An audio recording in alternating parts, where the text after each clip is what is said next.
incômodo nas pessoas, segundo uma estatística do IBGE, que é o Instituto Brasileiro de Geografia e Estatística. Não confundam com o nosso IBGE, que eu uso para falar estatísticas minhas mesmo. Instituto Boludinho de Geografia e Estatística. Mas o IBGE já fez uma estatística, faz tempo que eles não atualizam, mas não deve ter mudado. Possivelmente mudou para pior. Que eles queriam ver quais aposentados tinham condições de se manter financeiramente, sem a ajuda de terceiros. Era apenas 1%. O restante era obrigado a trabalhar, dependia de parentes ou dependia de caridade. Então, 1% conseguia se aposentar com dignidade. E nesse 1%, deve ter aquele pessoal que tem regimes próprios de previdência, mas acabaram entrando na pesquisa. Então, o cara que é juiz, o cara que é das Forças Armadas, tem aposentadoria integral. Quem não tem isso, acaba passando necessidade ao longo da vida. Então, o incômodo inicial tem que ser esse, gente. Se você não começar a investir, uma hora você vai acabar dependendo do governo. E as regras do jogo irão mudar, porque a gente já teve uma reforma da Previdência agora. Todo o dinheiro que seria economizado em 10 anos foi gasto por conta da pandemia. Sim. Provavelmente teremos outras ao longo do tempo. E o combinado de hoje não vai ser mantido, porque não tem como. E o combinado de hoje já não traz o conforto que todo mundo merecia ter na velhice. É legal a galera entender um pouco como funciona esse sistema da Previdência. O porquê que de fato isso vai mudar e por que tem esse rombo e por que a galera não vai conseguir se aposentar seguindo o padrão normal, né? Tipo, existe até algumas brincadeiras dizendo que a maior pirâmide do mundo é a Previdência, né? Porque hoje, né, as pessoas, as que são aposentadas hoje são sustentadas por quem trabalha e paga imposto. Exatamente. Só que antigamente você tinha uma pessoa pagando basicamente... Na verdade, você tinha muitas pessoas pagando para uma pessoa aposentada. E hoje isso aqui está mudando para um nível em que você já tem uma pessoa pagando para uma pessoa aposentada. E como a gente não gera muito bem os recursos públicos, isso daqui tende a piorar cada vez mais e as pessoas vão ficando mais velhas. Então, chega uma hora que a casa cai, né? E o povo tá ficando mais velho, tá vivendo mais também. Essa é uma questão. O Bruno sempre conta essa história, que na verdade quando Previdência, né, teoricamente foi inventada... Não, teoricamente não. Tem os dados aqui. Não, quando ela foi inventada, as pessoas morriam mais cedo. Então não foi feito pra sustentar a gente até 80, 90 anos. E hoje em dia, a galera vive até esse tanto. A história da Previdência é curiosa. Quem inventou esse negócio foi um prussiano famoso chamado Otto von Bismarck. Porque você tinha o início das companhias de seguro no mundo e viram que era um negócio muito bom. Começou lá na Escócia e fala, nossa, os caras conseguem, através de dados estatísticos, saber mais ou menos quantas pessoas vão precisar da cobertura do seguro e conseguem ser muito rentáveis. Eles faziam, por exemplo, pega 100 pessoas, faz o seguro com eles sabem por dados que mais ou menos umas 10 vão precisar do valor da pólice, pega o prêmio de todo mundo, investe, o dinheiro vai começar a crescer e paga a pólice para quem precisar. E tira um bom lucro. Aí os socialistas começaram a falar, esse sistema é injusto. Porque só quem pode fazer seguro é quem tem dinheiro. Falaram, quem tem que fazer seguro é o Estado. Porque ele consegue fazer seguro pra todo mundo, aí você cobra mais de quem tem mais e não cobra de quem tem menos. E ainda usaram um argumento interessante. Falaram, olha, por que o Estado é melhor do que uma companhia privada? Porque para seguros, números, né? Quanto mais os números, maior a previsibilidade. Porque se eu faço seguro para 100 pessoas, imagino que 10 vão ter problema. Se 11 tem problema, eu já sofro um pouco com isso, né? Se 20 tem problema, nossa, dobrou o número de pessoas pegando a pólice, pode ser que a minha seguradora quebre. Agora, se você faz um seguro para milhões de pessoas, que é como os estados fariam, é difícil você ter um grande desvio padrão, né? Do número de pessoas que vão usar. Então, o Bismarck, vendo isso, ele falou, se eu não colocar essa ideia em prática, uma hora um socialista vai colocar e esse cara vai ficar muito popular. Então ele foi lá e criou a primeira Previdência. E as regras da Previdência lá na Prússia, que depois virou a Alemanha, eram assim, era pro cara se aposentar com 70 anos de idade. Isso em 1888, 89. O cara já tinha morrido, pô. Não, tinha pouquíssima gente, pô. Tudo bem que a expectativa de vida era de uns 40 e poucos anos, e é uma média, né? Que era puxada pra baixo por muita mortalidade infantil. Só que o pessoal que se aposentava, quase sempre... Quem chegava lá ia viver só mais um pouquinho de tempo. E como o Thiago falou, os casais tinham 6 filhos. Hoje em dia, né, quem tem 6 filhos é uma ou outra pessoa. Né? E você olha para aquilo, vira uma atração turística, né? Nossa, o cara tem 6 filhos. Hoje os casais têm 2, 1. Naquela época eram 6. O pessoal se aposentava mais tarde do que hoje. Então, claramente, esse sistema, ele vai apresentar um problema daqui a pouco. E quem deixar para depender dele, pode ter sérios problemas no futuro. Então, esse tem que ser um incômodo inicial para investir. Perfeito. Não, e tenho, trazendo uma historinha aqui sobre a história história do incômodo, que eu acho que essa palavra, se a gente conseguir fazer as pessoas se sentirem desconfortáveis com o fato de não estarem guardando para o futuro, já vai ser muito forte, né? E tem um pesquisador de finanças, um psicólogo, né, de finanças comportamentais, que é o Walter Mischel, que ficou muito conhecido por um vídeo que muita gente já deve ter assistido, de uma criancinha na frente de um marshmallow. Coloca o marshmallow. Muito bom, né? Só que os estudos dele, eles vão muito além disso, né? Pra quem nunca viu, a criança fica na frente do marshmallow, se ela esperar... Também usou pirulitos, eu vi. Também usou... Tem o do pirulito também. Tem um de um bolo de macaxeira também, que eu já vi que fizeram aqui no Brasil. Mas se ela esperar 15 minutos, ela ganha um outro marshmallow, né? Só que esse vídeo ficou conhecido, mas pouca gente sabe da continuidade dele, que eles acompanharam essas crianças durante muitos e muitos anos. E as crianças com capacidade de postergar viraram adultos de maior sucesso. E daí surgiu um outro estudo de um outro cara que se inspirou nisso, que eu gosto muito, que ele fala para as pessoas olharem, porque assim, uma das coisas que foi entendido é que como que essas crianças conseguiam postergar? Perguntaram para elas assim, para as que conseguiram, né? Como você fez? E algumas crianças falavam assim, eu imaginei que o marshmallow era uma nuvem. Várias usaram você pode usar isso no materialismo. Olha pro marshmallow, imagina que é uma nuvem. Não sabia que tinha essa parte. E aí ele fala assim, bom, então a gente pode usar a imaginação para postergar. No sentido de que não era comida? Não era comida. Ah, interessante. E aí quando a criança olhou e pensou que era uma nuvem, ela pensou, eu consigo esperar mais, porque isso não é um marshmallow, isso é uma nuvem. E eles perceberam algum comportamento parecido em algumas das crianças. Eu uso isso lá no Materializas, para quem... Agora vocês não podem mais comprar só no final do ano. Mas o Materializa, uma das coisas que eu falo é, será que você quer o suficiente? Se você realmente quer, amanhã você pode. E aí, quando chega amanhã, ela já não quer mais.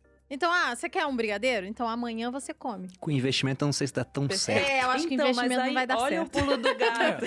Amanhã você guarda esse dinheiro. Esse segundo pesquisador, ele falou assim, não, então tá, então eu vou fazer as pessoas se imaginarem lá na frente.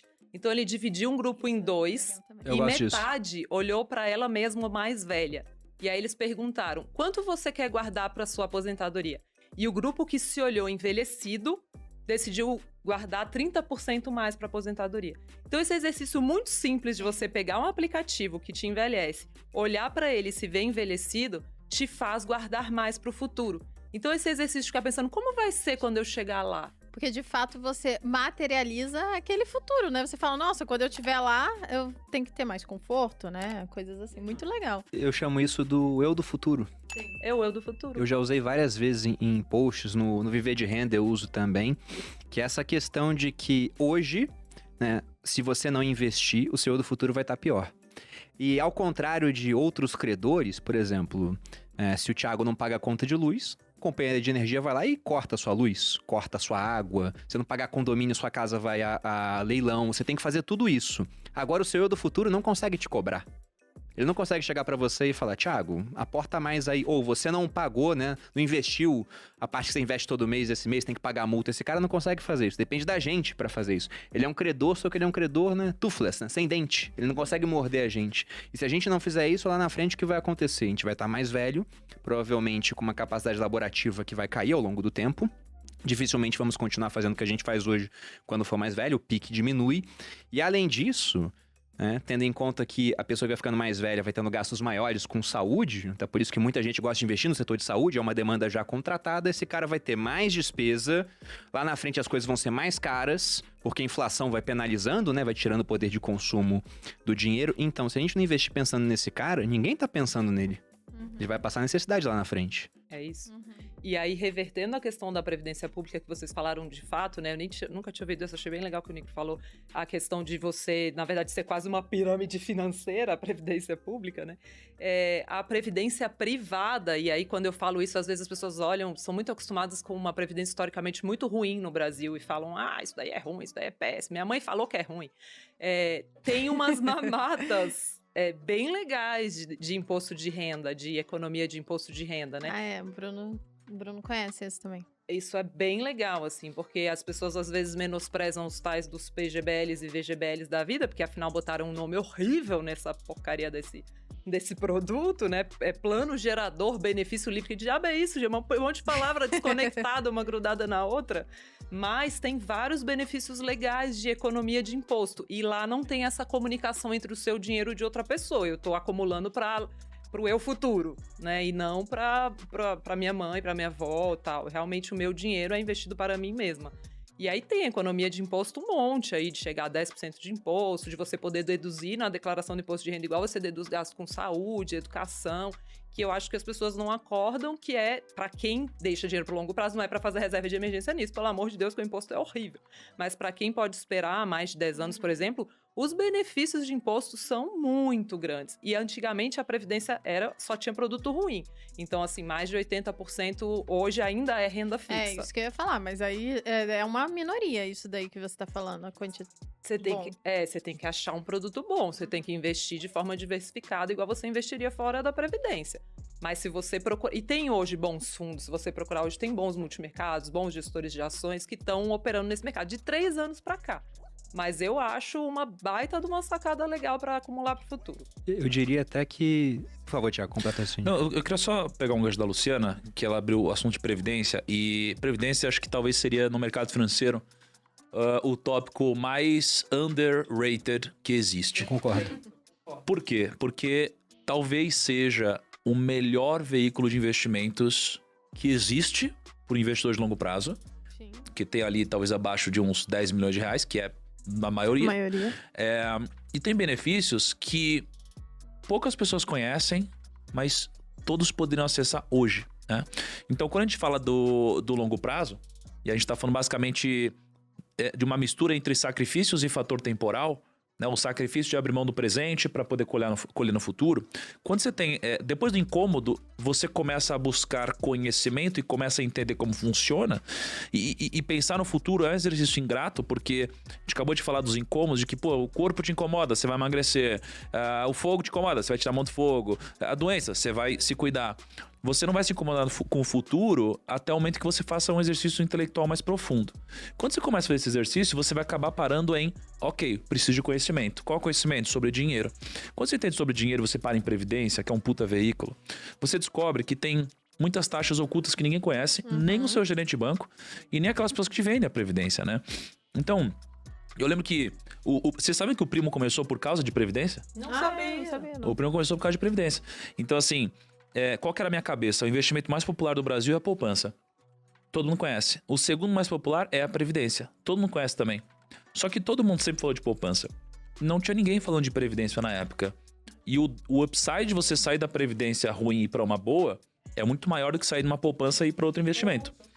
E eu pensei, faz sentido como negócio. Mas ninguém tinha interesse nisso. Então eu comecei a aprofundar muito em previdência e eu descobri coisas fantásticas, né? Então, por exemplo, existe uma coisa chamada tábua atuarial. A tábua atuarial é o que a gente está falando sobre a previdência, que você geralmente tem uma expectativa de vida, né? Então, quando você contrata uma previdência, existe uma coisa chamada tábua atuarial que você já contrata, mas você não sabe. E nem a pessoa que te vendeu te fala o que é. Então, qual que é o jogo? Imagina que, no futuro, existe a possibilidade, se você quiser, de converter sua previdência em renda. Geralmente não faz sentido. Por que não faz? Porque a sua tábua atuarial é ruim. Então, esse senso comum de que não faz sentido converter em renda, ele é um senso comum, de fato, que não está alinhado ao conhecimento. Porque se você tiver uma boa tábua atuarial, talvez faça sentido. O que é a tábua atuarial? Você contrata um plano, você tem hoje 30 anos de idade, por exemplo, e está escrito no plano que você vai morrer com 60 anos de idade, por exemplo. Só que se você converter com 55 anos de idade, o que você tem de previdência em renda, e você viver até os 80 anos de idade, você vai ganhar muito dinheiro. Porque pelo cálculo deles, você só ia viver mais 5. Mas o que acontece hoje com todas as pessoas que contratam previdência? Eles contratam previdência com uma tábua que se atualiza sozinha. Isso significa que quando você for, de fato, ter a possibilidade de resgatar, a conta vai estar contra você. Então, eu acho que qual que é a dica? Primeiro, acho que é legal seguir as dicas da Luciana Seabra em relação a previdências, mas especialmente buscar uma tábua atuarial bacana, uma taxa de excedente financeiro e uma taxa de juros na conversão, que são 3 taxas ocultas que ninguém conhece de previdência e que podem mudar o seu jogo no futuro. É muito importante isso.